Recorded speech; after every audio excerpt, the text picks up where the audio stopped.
ॐ ज्ञानतिमिरन्धस्य ज्ञानाञ्जनशलाकया चक्षुरुन्मिलितं येन तस्मै श्रीगुरुवे नमः।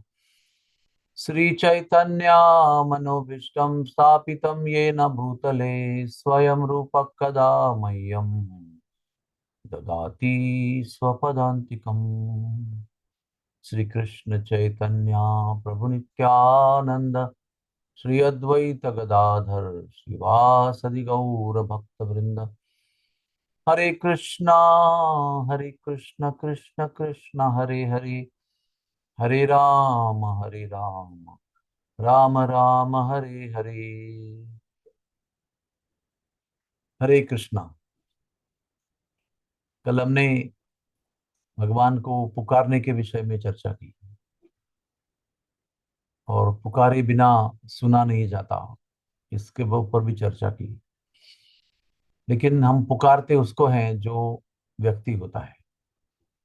हम किसी वस्तु को पुकार नहीं सकते हैं। हम वस्तु के लिए तड़प सकते हैं, लेकिन वस्तु को पुकार नहीं सकते, ना वस्तु आपको प्रतिसाद दे सकता है। तो अगर पुकारना है तो हमारे मन में ये अनुभूति होनी चाहिए, दृढ़ अनुभूति, कि जिनको हम पुकार रहे हैं वे भगवान व्यक्ति हैं, हमारे जैसे व्यक्ति हैं। हम भी व्यक्ति हैं, वे भी व्यक्ति हैं, और एक व्यक्ति दूसरे परम व्यक्ति को पुकार रहे हैं, तो प्रतिसाद की अपेक्षा है, अब प्रतिसाद मिल सकता है।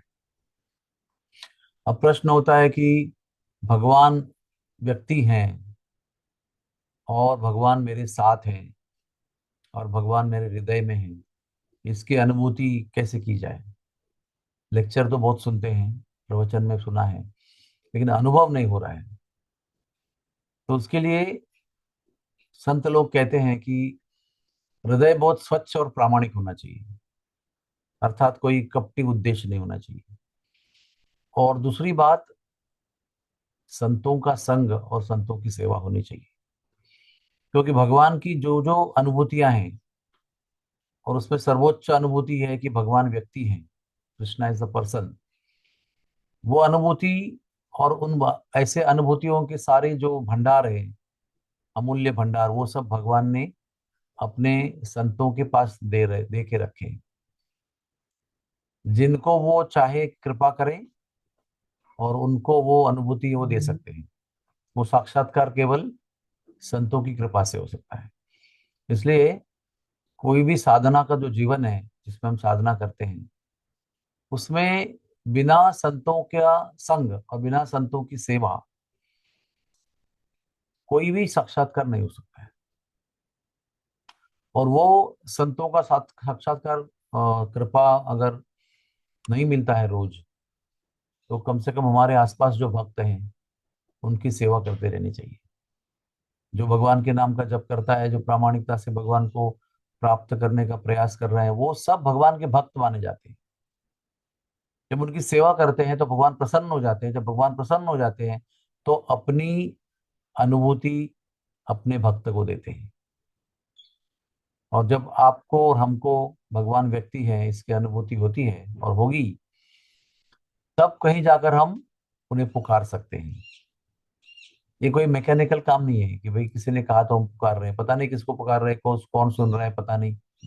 ऐसे में प्रतिसाद नहीं होता है, साक्षात्कार नहीं होता है। इसलिए हम लोगों को हर अवस्था में भक्तों का संग, संतों का संग, और भक्तों की सेवा और संतों की सेवा ये करती रहनी चाहिए। और ये केवल एक दिन का, महीने में एक दिन का प्रोजेक्ट नहीं है। हर समय हमें भगवान के भक्तों की सेवा में रहना है। तो हमारे जप में वो अनुभूति आएगी, हमारे जप में वो कशिश आएगी, उत्कटता आएगी, वो पुकार आएगी, और हम परिणाम कारक रीति से उन्हें पुकार पाएंगे, और वो सुन रहे हैं ऐसी अनुभूति भी हमको प्राप्त होगी। लेकिन जप कभी भी मैकेनिकल नहीं करना चाहिए। जप ये केवल संबोधन कार्य के लिए दिया गया है। भगवान ने अपने आप को अपने नाम में भी अर्पण किया है, संबोधन करने के लिए, पुकारने के लिए, संबंध जोड़ने के लिए। तो संबोधन के बिना किया हुआ जप जो है वो बहुत, हाँ, बहुनाम जन्मनाम अंते, बहुत जन्म तक उसकी अनुभूति प्राप्त नहीं हो सकती। इसी समय, इसी जन्म में अगर वो अनुभूति प्राप्त करनी है कि वे व्यक्ति हैं और हम उन्हें पुकार रहे हैं और वे सुन भी रहे हैं, ये अनुभूति प्राप्त करनी है तो हमें संतों की सेवा करनी चाहिए और मैकेनिकली भगवान के नाम का जप नहीं करना चाहिए। हम अपने 24 घंटे का सॉलिड 2 घंटे दे रहे हैं इसके लिए। उसमें हम बहुत सारे और काम कर सकते हैं, पारिवारिक काम कर सकते हैं, पैसे कमा सकते हैं, विद्या कमा सकते हैं, कुछ कुछ बड़ी बड़ी दुनियादारी की बातें कर सकते हैं, काम कर सकते हैं। अगर वो समय निकाल कर त्याग करके हम भगवान के नाम में दे रहे हैं तो हमें ही उसके अंदर अपने मन को, अपने हृदय को निवेशित करना चाहिए, तब जाकर वो अनुभूति प्राप्त होगी। तो हम अपना ही समय बर्बाद कर रहे हैं, व्यर्थ गंवा रहे हैं। अपने ही समय की हमें स्वयं को कीमत होनी चाहिए कि मैं मेरे सुबह उठकर नींद को त्याग करके स्नान करके 2 घंटे बैठ रहा हूँ, भगवान को नाम को पुकार रहा हूँ। तो वो भावना से हमें जप करना चाहिए। जब हमारा उच्चारण स्पष्ट होगा, जब हमारा श्रवण स्पष्ट होगा, जो हम उच्चारण कर रहे हैं, तब उस चीज का जो हम श्रवण और उच्चारण कर रहे हैं उसका स्मरण होने लगेगा, उसकी स्मृति बनेगी। स्मृति तब बनती जब हम सुनते हैं और कहते हैं। तो ये सभी फॉर्मूला को अपना कर फिर हम लोग ये अनुभूति प्राप्त कर सकते हैं और तब ये पुकार हमारे जप में प्रकट होगी।